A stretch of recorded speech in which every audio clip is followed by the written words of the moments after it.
Hey there, my name is Owen and today we're going to jerry-rig a calibration. Look at this beautiful parking lot. This is where we're going to do our calibration.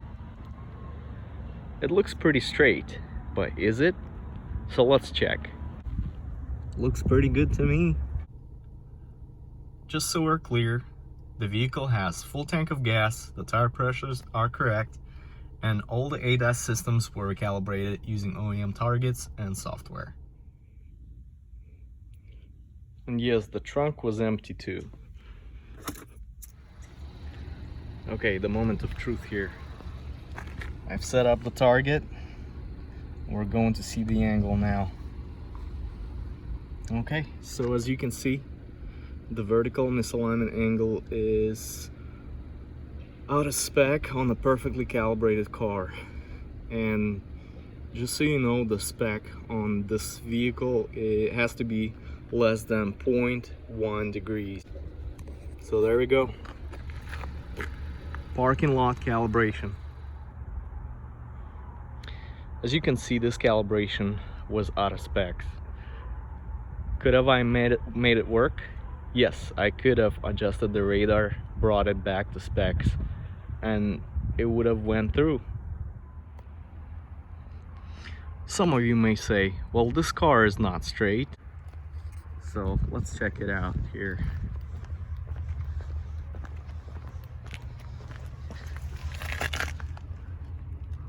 As you can see, it's at 0.1 degrees.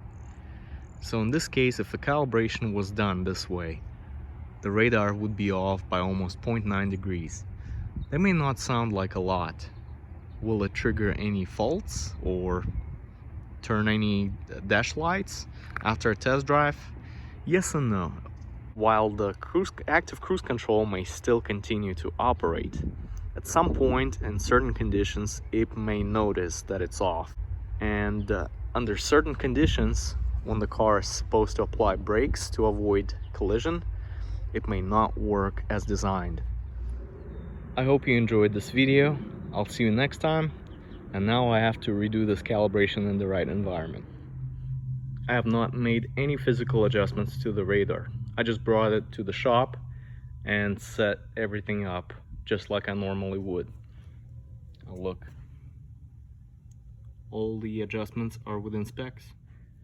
So now let's say that Honda Accord is traveling at 80 miles per hour. In 2 seconds it will travel 235 feet. The radar is not at the ground level, so it'll be pointing up about 58 inches. 58 inches is higher than this Honda Accord. Radars have wider and taller detection angles, but what if it's a convertible with the top down at 200 feet? It may or may not detect it.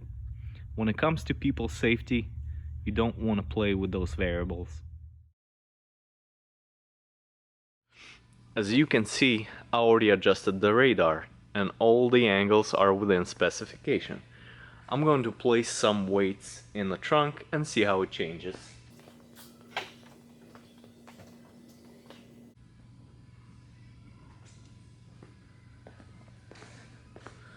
Okay,